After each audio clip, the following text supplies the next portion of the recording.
नमस्ते यहाँहरु सबैजनालाई। म यहाँहरुलाई एउटा छोटो भिडियो बनाउन गइरहेको छु। अहिले यो बाटोको भिडियो बनाउन मन लाग्यो। अहिले म चाहिँ यारु फाँट भन्ने ठाउँमा जाँदैछु। लगभग यारु फाँट अगाडि आइसकेको छ। लगभग 15-20 मिनेटमा हामी पुग्दैछौँ यारु फाँटमा। यो यारु फाँट पुग्नुभन्दा अगावैको यो बाटो यहाँलाई देखाउन मन लाग्यो। त्यही भएर मैले यहाँहरु समक्ष भिडियो मार्फत यो बाटो देखाउने जमर्को गर्दैछु। यो सेक्सनमा चाहिँ पहिरो जाने अत्यन्तै जोखिमपूर्ण बाटो रहेछ।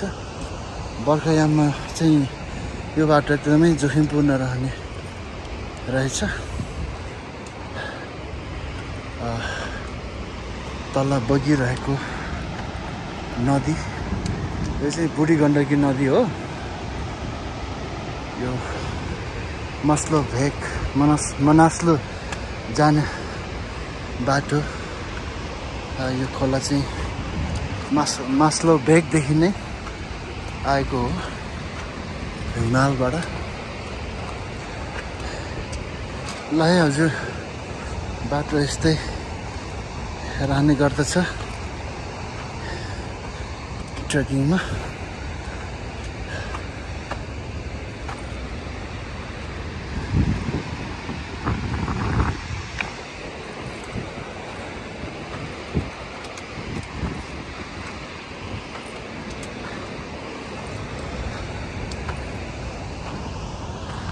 हामीले देख्न सक्नुहुन्छ पहिरोको बाटो। अब हामी यारु फाँट भन्ने ठाउँमा आइपुग्दैछ। हामी यारु फाँटमा चाहिँ हाम्रो लन्च रहनेछ। हामी यारु फाँटमा लन्च खाएर हामी जगत भन्ने ठाउँमा जान्छौँ। आजको हाम्रो बसाइ जगतमा रहनेछ।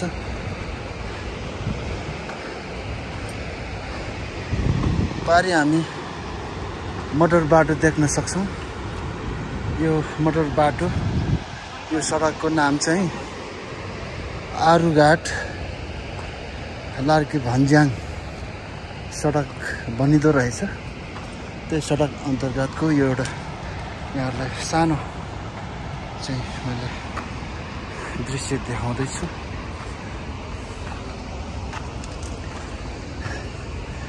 बाटो यस्तै रहेको छ। उकालो बाटो। सायद भोक पनि लाग्यो, भोक लागेर होला अलि हिँड्नलाई गाह्रै भइरहेछ।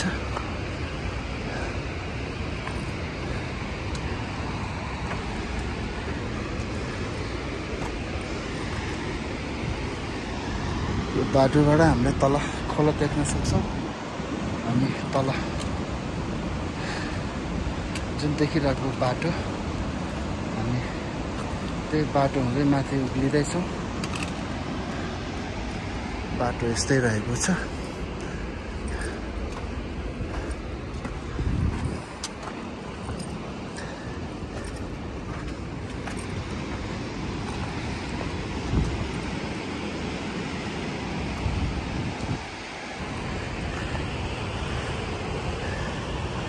यहाँहरूले देख्न सक्नुहुन्छ मनास्लु ट्रेकिङ जाने बाटो यस्तै रहेको छ। यो मनास्लु ट्रेकिङमा चाहिँ म पहिलो पटक 2009 आएको थिएँ। एज अ पोर्टर भर्याको रूपमा भारी बोक्दै आएको थिएँ। 2009 र अहिलेको तुलना गर्दाखेरि यो ठाउँमा धेरै चेन्जेसहरू भएको हामी देख्न सक्छौँ। त्यो समयमा यो पारीको रोड थिएन। यो रोड खुलेको लगभग 5-6 वर्ष भयो।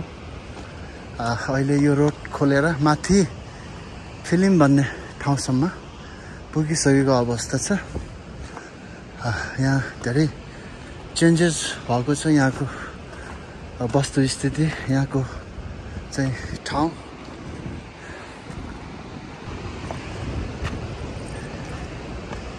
ट्रेकिङ गर्न त्यति सजिलो छैन है हजुर। ट्रेकिङ गर्न त्यति सजिलो छैन। यस्तै पाखा पाखेर भिरको बाटोहरूलाई छिचोल्दै अगाडि बढ्नुपर्ने हुन्छ, अगाडि जानुपर्ने हुन्छ। गाह्रो छ।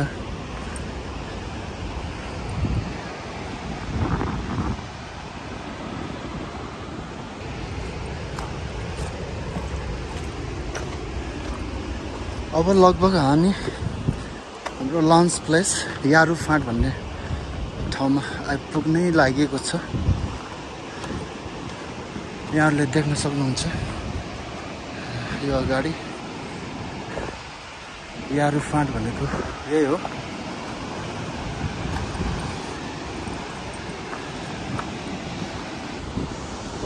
यहाँ हामी बुढी गण्डकी नदी अविरल बगिरहेको हामी देख्न सक्छौँ।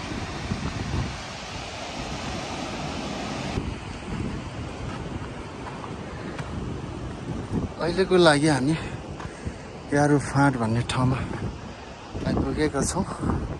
हामी यो यारु फाँटमा चाहिँ लन्च खान्छौँ। लन्च खाएर हामी कन्टिन्युसली आजको हाम्रो गन्तव्य तय गर्दै हामी जगतमा जानेछौँ र हाम्रो बसाइ आज जगत भन्ने ठाउँमा रहनेछ।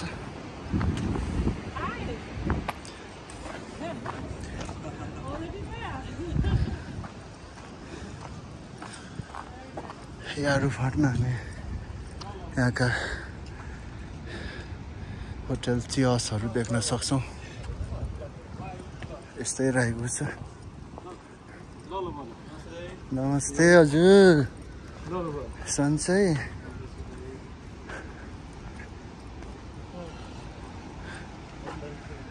अब यारु फाँट भनेको यही हो भन्दै अहिलेको लागि यहाँहरूबाट म बिदा हुन चाहन्छु। हस्त धन्यवाद। यहाँहरूको दिन शुभ रहोस्।